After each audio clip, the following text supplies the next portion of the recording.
తాకట్లో ఉన్న బంగారాన్ని విడిపించి ఆ రోజున మార్కెట్ ధర కట్టి మిగిలిన డబ్బును మీకు అందిస్తుంది కొమ్మూరి గోల్డ్. మధు, చిన్నప్పుడు నేను ఒక్కనే కష్టపడుతున్నానని, నాకు సాయంగా ఉండాలని చదువు అవ్వలేదన్న వంకతో చదువు మానేశావు. ఇప్పుడు నీ తమ్ముళ్ళిద్దరూ అభివృద్ధిలోకి వచ్చారు. మరుదులిద్దరికీ మంచి ఉద్యోగాలు వచ్చాయి. తన భర్త మాత్రం అలాగే ఉన్నాడని నీ భార్య బాధపడదు. చూడు మధు, చదువుకున్నోళ్లే వృద్ధిలోకి రావాలని ఏమీ లేదు. కృషి పట్టుదల ఉంటే ఎవరైనా ఏదైనా సాధించవచ్చు. నీకు తెలివితేటలున్నాయి. నువ్వు తలుచుకుంటే కానిదంటూ ఏదీ లేదు. పైగా నీకు సాయిగా మేమందరం ఉన్నాం. ఎవడ్రా వాడు? ఇన్నాళ్ళుగా వ్యాపారం చేస్తున్నాను, నిన్నగాక మొన్న వచ్చినోడు వాడు నాకు పోటీయా? వాణ్ణి పెరగనివ్వకూడదు. వాణ్ణి ఇక్కడికి రప్పించండి, నేను మాట్లాడతాను.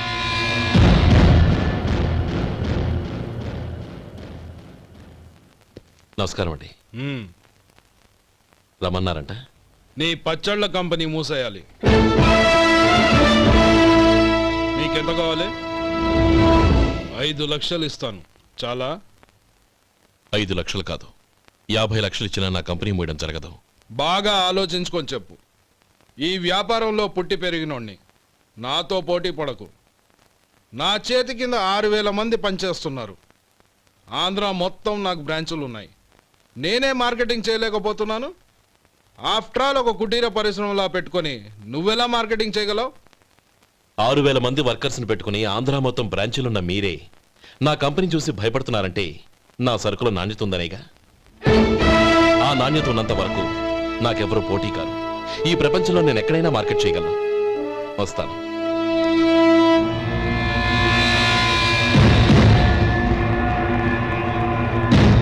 ఇక్కడ ఏం లేదండి. ఇక్కడ ఏం లేదండి. ఇప్పుడు ఊపిరి పీల్చి బిగ్బట్టు, నెమ్మదిగా వద్దు. ఓకే, లే, నెమ్మదిగా ఇలా వచ్చి కూర్చో. ఏం లేదు, మామూలు కడుపు నొప్పే. ఈ టాబ్లెట్స్ 3 రోజులు వాడు. ఎలా వాడాలో ఇందులో రాశాను. Token number 29. టౌన్ డాక్టర్ భయపెట్టేశాడు, ఆపరేషన్ అది ఇదని. కానీ ఈ డాక్టర్ బాబు ఏమీ లేదని చెప్పాడు. ఈ బాబు 10 కాలాల పాటు చల్లగా ఉండాల.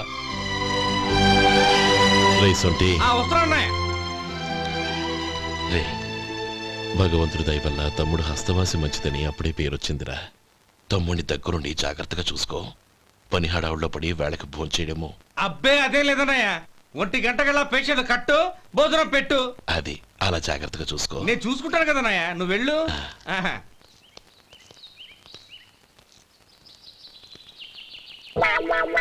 అయ్యో, ఏంటయ్యా ఉంటున్నా ఈ దెబ్బలు? ఏదైనా యాక్సిడెంటా?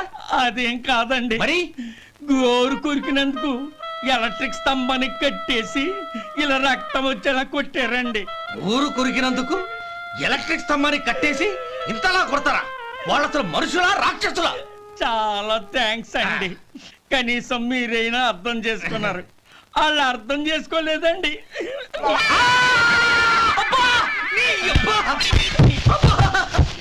గోరు కొరకడం అంటే ఇదా? నిన్ను కొట్టడం కాదురా, నిలువురా నరికేయాలి. మన 2 ఊర్ల పొలిమేరలో ఉన్న ఈ మల్లికార్జున స్వామి వారి దేవాలయం జీర్ణదశలో ఉందన్న విషయం మీ అందరికీ తెలుసు. ఇన్నాళ్ళు మీ ఊరు వాళ్ళు పట్టించుకుంటారని మా ఊరి వాళ్ళు, మా ఊరి వాళ్ళు పట్టించుకుంటారని మీ ఊరి వాళ్ళు దీన్ని ఇలా వదిలేశారు.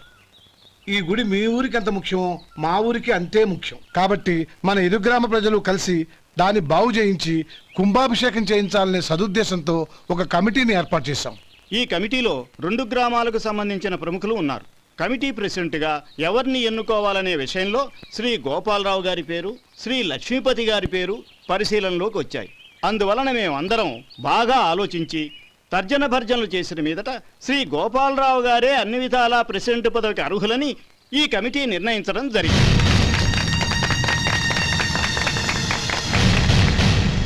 అంచేత ఈ ఉభయ గ్రామ ప్రజలు శ్రీ గోపాలరావు గారికి ఉదారంగా విరాళాలు అందజేసి ఈ శుభకార్యాన్ని జయప్రదం చేయవలసిందిగా కోరుతున్నాం. ఏంటి ఇంకా రాలేదా? ఏంటయ్యా టైం 10:10 అవుతోంది. బోర్డు మీద 10 గంటలను రాసింది. మీ డాక్టర్ ఇంకా రాలేదు. అసలు మీ డాక్టర్ కి టైం సెన్స్, పంక్చువాలిటీ ఏమైనా ఉన్నాయా? ఇంతకీ మీరెవరండి? నేను డాక్టర్ అమ్మని. ఓహో, మీరు డాక్టరేనా? డాక్టర్ అంటే డాక్టర్ని కాదయ్యా, డాక్టర్ని చేసుకోబోయేదానని అర్థం.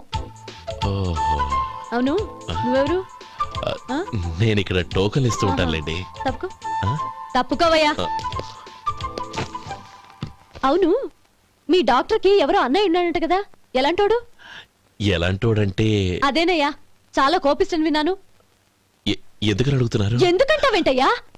ఆ అన్నయ్య మాట వినగానే మీ డాక్టర్ గడగడా ఉణిగిపోతాడు. అసలు డాక్టర్ చదివే తమ్ముణ్ణి అలా భయపెట్టచ్చా? తప్పు కదా? తప్పేనండి. కాని కాని నాకు మీ డాక్టర్కి పెళ్ళవని ఆ అన్నయ్య సంగతి అప్పుడు చెప్తాను. ఏం చేస్తారండి? ఏం చేస్తానా, సంవత్సరం తిరగకుండానే కవల పిల్లల్ని కని వాళ్ళ అన్నయ్య చేతిలో పెడతాను. వాళ్ళకి 5 సంవత్సరాలు వచ్చేసరికి ఆయన్ని బాగా మొట్టికెళ్ళేస్తారు. అలా నా కసి తీర్చుకుంటాను.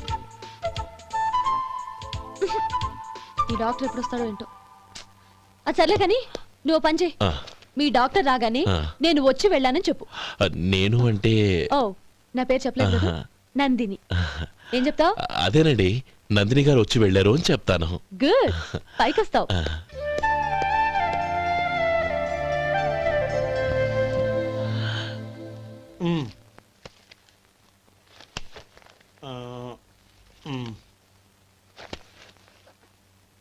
దీంతో మొత్తం 4,98,200 అయ్యాయి. పోతే నువ్వు ఇచ్చినంత ఇవ్వలేకపోయినా ఈ దైవకార్యానికి నా వంతు చందా 1800. దీంతో మొత్తం 5 లక్షలు పూర్తయ్యాయి. సరేరా, నేను ఈ డబ్బు తీసుకుని పట్నం వెళ్ళి బ్యాంక్ లో వేసొస్తాను. అలాగే, నేను నీతో వద్దాం అనుకున్నాను రా, అనుకోకుండా సాయంత్రం ఇన్స్పెక్షన్ వచ్చింది. పర్వాలేదులే, వెళ్ళొస్తాను.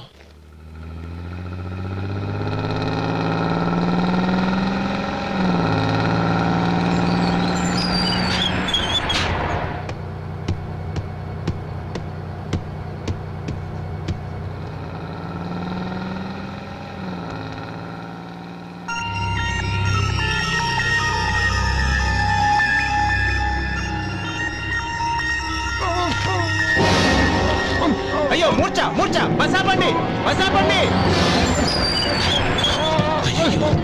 ఇదిగోండి తాళం చేతులు పూర్తి.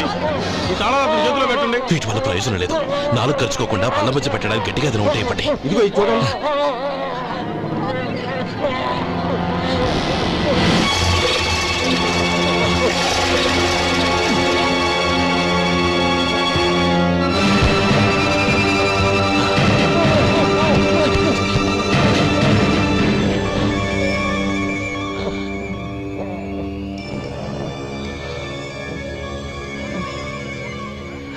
మీరు వెళ్ళి మీ సీట్లో కూర్చోండి, కొంచెం గాలాండి పడ్డి. ఇప్పుడు ఎలా ఉంది బాబు?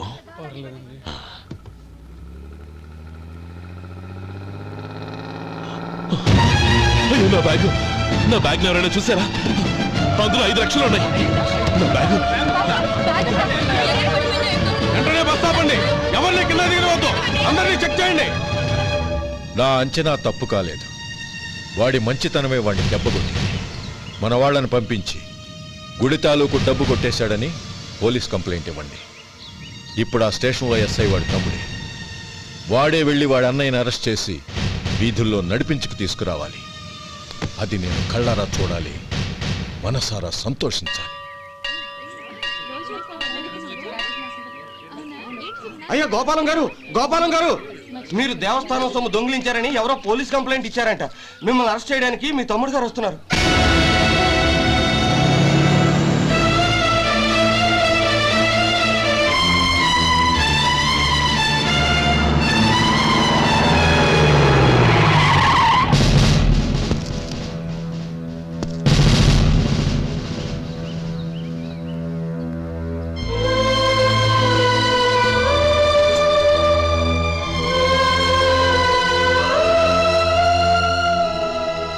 చూడు గోపి, ఎప్పుడు నువ్వు ఉద్యోగంలో చేరావో అప్పుడే తనా పరానే తేడా మర్చిపోవాలి.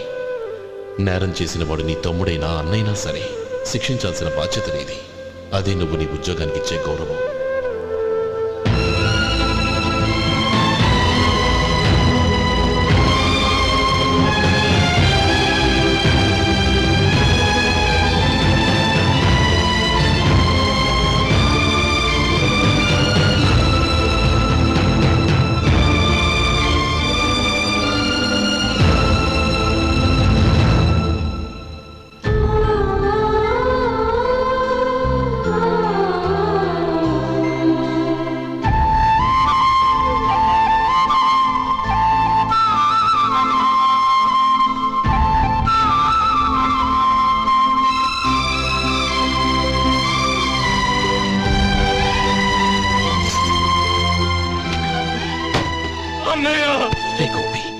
ఏమిట్రా ఇది?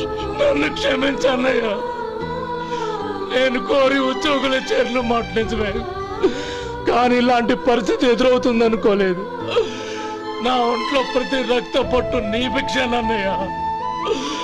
నిన్ను అవమానపరిచి ఉద్యోగం నిలబెట్టుకునే బదులు నా ప్రాణాలను వదులుకుంటారు, కానీ ఈ పని మాత్రం నేను చేయలేనన్నయ్య.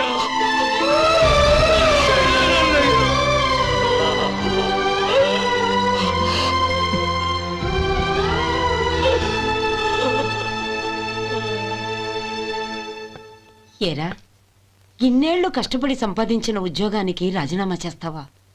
కనీసం నీ పెళ్ళాం ఏమనుకుంటుందోనని ఆలోచించావా? ఇందులో అనుకోవడానికి ఏముంది మామగారు? ఎండనక వాననక కష్టపడి ఓ తండ్రి కంటే ఎక్కువగా ఈయన్ని పెంచి పెద్ద చేశారు బావగారు. అలాంటి దేవుణ్ణి అరెస్ట్ చేసే ఆ ఉద్యోగం ఈయనకు అవసరం లేదు. బాగుంది. అన్నకు తగ్గ తమ్ముడు, తమ్ముడికి తగ్గ పెళ్ళాం. సరే, మీ ఇష్టం. నానమ్మ, అన్నయ్యడి. నమస్కారం అండి. ఓ నువ్వా? రా కూర్చో. పర్వాలేదండి. ఏంటి ఇలా వచ్చావు?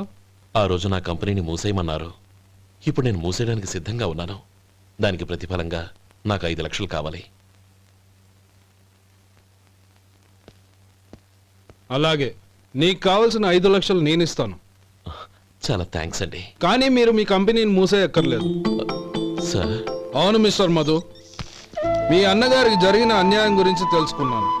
మీ కుటుంబం గురించి కూడా విన్నాను. సహజంగా అందరూ ఐకమత్యానికి ఉదాహరణ రామలక్ష్మణులు అంటారు. కానీ ఆ రామలక్ష్మణులు ఎలా ఉంటారనేది పుస్తకాల్లో చదవడం తప్ప ఎవ్వరూ చూడలేదు. మీ అన్నదమ్ములను చూస్తే ఆ రామలక్ష్మణులు ఇలాగే ఉండేవారేమో అనిపిస్తుంది. అలాంటి కుటుంబానికి ఇలాంటి ఇబ్బంది రావడం నిజంగా దురదృష్టం. రామునికి హనుమంతుల్లా కాకపోయినా ఏదో ఉడతా భక్తిగా నా వల్ల వీలైన సహాయం ఈ 5 లక్షలు తీసుకో. మీ కంపెనీ పేరు మీదే అన్ని సరుకులు తయారు చేయండి. నేను వాటిని ప్రపంచమంతా మార్కెటింగ్ చేస్తాను. సార్, మీ రుణం ఉంచుకోను.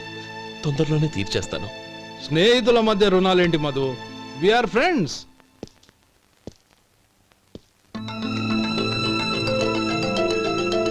ఏంటే అక్కడ ఆగిపోయావు? రా. నువ్వు మీ అన్నయ్యని అరెస్ట్ చేయడానికి అట్టెళ్ళావు, ఆయన లొంగిపోవడానికి ఇటు వచ్చారు. అవును, యూనిఫామ్ చేత్తో పట్టుకొచ్చావేంటి? సార్, నేను రే, ఈ మాత్రం దానికే బెదిరిపోయి ఉద్యోగం వదులుకుంటావా? నువ్వు ఇలాంటివి ఎన్నో సమర్థవంతంగా ఎదుర్కోవాలి. నిన్ను నేను ఎస్పీగా చూడాలి. అది కాదన్నయ్య. ఇంకేం మాట్లాడకు. ఇన్స్పెక్టర్ గారు, నన్ను లాకప్లో పెట్టండి. ఆగండి సార్, ఆ డబ్బు ఎక్కడికి పోలేదు. నేనే తీసి జాగ్రత్త చేశాను. ఈ విషయం అన్నయ్యకి తెలియక బ్యాగులో డబ్బు కనబడకపోవడంతో అది పోయిందనుకున్నాడు. నేను పట్నం నుంచి వచ్చేసరికి జరిగిన గొడవంతా తెలిసిందే. రే మధు, జరిగిన దానికి నన్ను క్షమించనయ్యా. ఇంటికి వెళ్ళాక అన్ని వివరంగా చెప్తాను. సార్, ఇదిగోండి 5 లక్షలు. ఇది కమిటీ వాళ్ళకి అప్పగించి ఈ కేసు కొట్టేయండి సార్. భలే వాడివయ్యా, తీసినప్పుడు ఒక మాట ఆయనతో చెప్పుండొచ్చుగా. అనవసరంగా పెద్ద ఆయన స్టేషన్ వరకు రప్పించావు. Sorry sir. అన్నయ్య, మీరు ఇంటికి వెళ్ళండి. నేను లెక్క అప్ప చెప్పేసి వస్తానండి. అలాగే. ఎలా దెబ్బ కొట్టాలన్నా కుదరటం లేదు. అయినా వీళ్ళకు ఉన్న పళ్ళంగా 5 లక్షలు ఎలా వచ్చాయి? అదే బావా, నాకు అర్థం కావటం లేదు. నీకు అర్థమైతే ఆశ్చర్యపడాలి కానీ అర్థం కాకపోతే ఆశ్చర్యమేముంది? Useless fellow.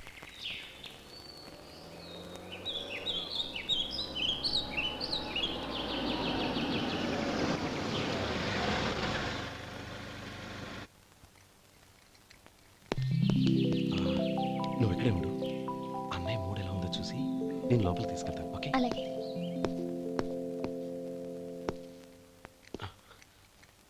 అన్నయ్య, ఏంట్రా? నేను చాలా రోజుల నుంచి నీకు విషయం చెప్తున్నాను, గుర్తుందా? ఏ విషయం? అదే అన్నయ్య, నేను ఓ అమ్మాయిని లవ్. ఓహో, లవ్ చేస్తున్నావా? ఆ విషయం నువ్వు నాకెప్పుడు చెప్పావురా? ఊళ్ళో అందరూ అనుకుంటుంటే నేను విన్నాను. సారీ అన్నయ్య, నీకు చాన్నాళ్ళుగా చెప్పాలనుకుంటున్నాను కదా, అందువల్ల చెప్పేశానేమో అనుకున్నాను. ఓహో, ఆ అమ్మాయి వచ్చిందన్నయ్య, బయట నిలబడి ఉంది. బయట నిలబెట్టడం ఏమిట్రా, లోపలికి తీసుకురా. అలాగే అన్నయ్య.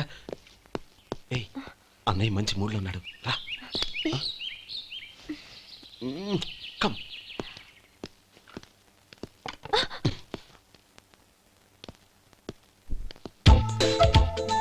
ఎందుకంటావేంటయ్యా?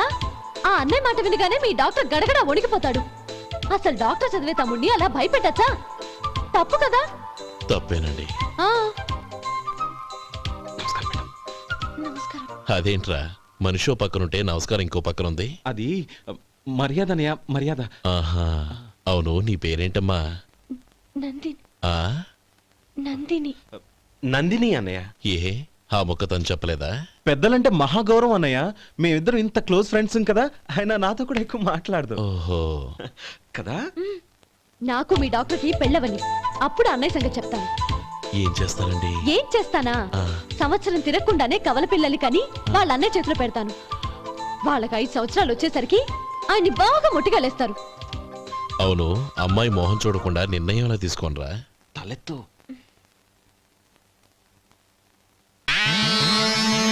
ఏం చెప్తా? అదేనండి, నందిని గారు వచ్చి వెళ్ళారని చెప్తాను. గుడ్, పైకొస్తావు. ఈయన మీ అన్నయ్య? అవును. నందిని, ఏమైంది? ఎందుకు ఏడుస్తున్నావు? ఈయన మీ అన్నయ్యని తెలియక తెలియక హాస్పిటల్ దగ్గర మర్యాద లేకుండా దురుసుగా మాట్లాడాను. ఆయన ఈ పెళ్లి ఒప్పుకోరు. ఊరుకో, అలాంటి చిన్న చిన్న విషయాల్ని మా అన్నయ్య పట్టించుకోడు. అయినా నేను కన్విన్స్ చేస్తాను కదా. ఆయనకంత అవమానం జరిగాక ఎందుకు కన్విన్స్ అవుతారు? అవ్వరు. చూడు, నువ్వు వేరే పెళ్లి చేసుకొని నీకు పుట్టబోయే బిడ్డకు నా పేరు పెట్టుకో. ఏంటో మాట్లాడు. నేనే నుయ్యో చూసుకుంటాను. అదిగో ఆ చూపు చూడు, ఆ చూపు ఒకలా ఉంది. ఖచ్చితంగా ఆయన పెళ్లికి ఒప్పుకోరు. నందిని, నా మాట విను ప్లీజ్. నందిని, రేయ్ శేఖర్, ఆ అమ్మాయి చెప్పింది నిజమే. తనని ఎప్పుడైతే హాస్పిటల్ దగ్గర చూశానో అప్పుడే నేను నిర్ణయానికి వచ్చేసాను. విన్నావా? నేను చెప్పానుగా, ఆయన ఆల్రెడీ ఓ నిర్ణయానికి వచ్చేసారట. ఇక నేను వెళ్తాను. అలాగే వెళ్ళు. వెళ్ళి ఈసారి వచ్చేటప్పుడు మీ అమ్మా నాన్నల్ని తీసుకురా. ముహూర్తాలు ఎప్పుడు పెట్టుకోవాలో నిర్ణయించుకుంటాం. అర్థం కాలేదా? నువ్వే మా వాడికి సరైన జోడి. అదే నేను తీసుకున్న నిర్ణయం. థాంక్యూ బావగారు, నన్ను ఆశీర్వదించండి. లేమ్మా, శీఘ్రమేవ కళ్యాణ ప్రాప్తిరస్తు.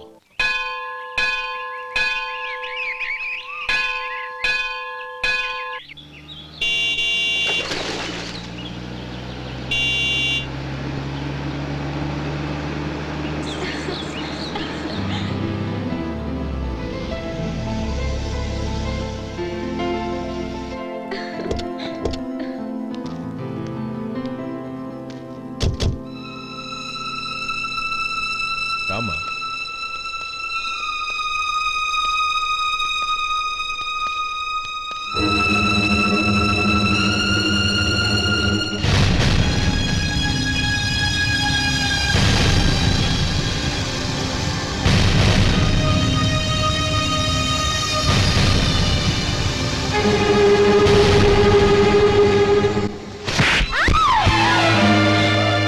నా పరువు తీసావు కదే.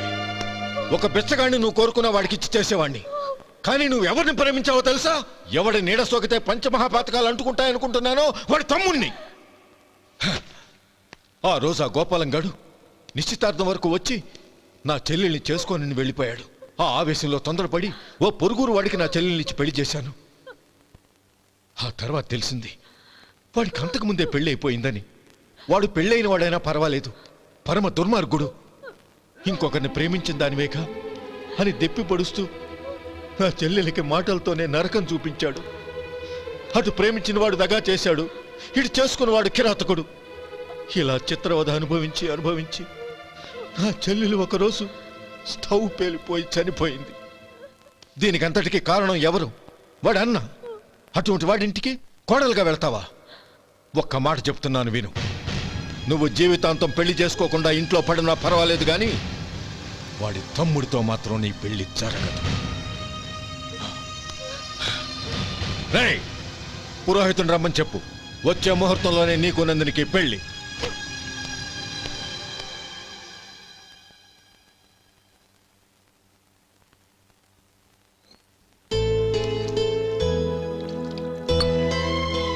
ఒరే అదేంట్రా ఒక ముద్దైనా తినకుండా చేయగలిగేశావు.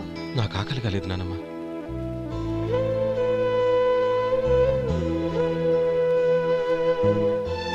ఆ అమ్మాయి చాలా మంచిది, చదువుకున్న పిల్ల, మనందరికీ బాగా నచ్చింది. కానీ ఆ లక్ష్మీపతి గారి గురించి ఆలోచిస్తేనే నాకు భయం వేస్తోంది. వాడు మన కుటుంబం ఎప్పుడెప్పుడు విడిపోతుందా అని ఎదురు చూస్తున్నాడు. అన్నయ్య, ఆ అమ్మాయే కాదు, ఈ ప్రపంచంలో మన కుటుంబం కంటే నాకేది ఎక్కువ కాదు. ఆ పెళ్లి గురించి నేను మర్చిపోయాను, మీరు మర్చిపోండి.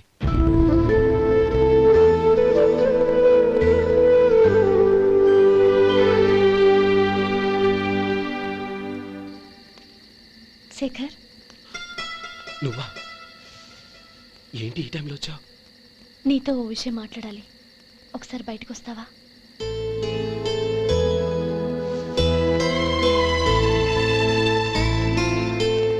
ఏంటి సూట్ కేసుతో వచ్చావు? శేఖర్, మా నాన్న నాకు వేరే పెళ్లి చేయాలని చూస్తున్నాడు. అందుకే నేను నిర్ణయానికి వచ్చాను.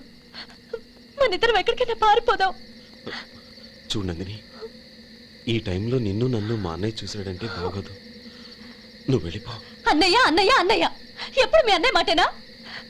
నీకు నేను ముఖ్యమా, మీ అన్నయ్య ముఖ్యమా? నాకు మా అన్నయ్య ముఖ్యం. శేఖర్, నీ గుండెల మీద చేయి వేసుకొని చెప్పు, నన్ను మర్చిపోయి నువ్వు సుఖంగా ఉండగలవా? అది నాకు తెలియదు, కానీ మా అన్నయ్యకు తలవంపులు తెచ్చి ఖచ్చితంగా నేను మనశ్శాంతితో ఉండలేను. నా పరిస్థితి అర్థం చేసుకో. దయచేసి మీ నాన్న చూసిన సంబంధం చేసుకుని సుఖంగా ఉండు. చాలా టైం అయింది, ఇంకా బయలుదేరు. నన్ను క్షమించు.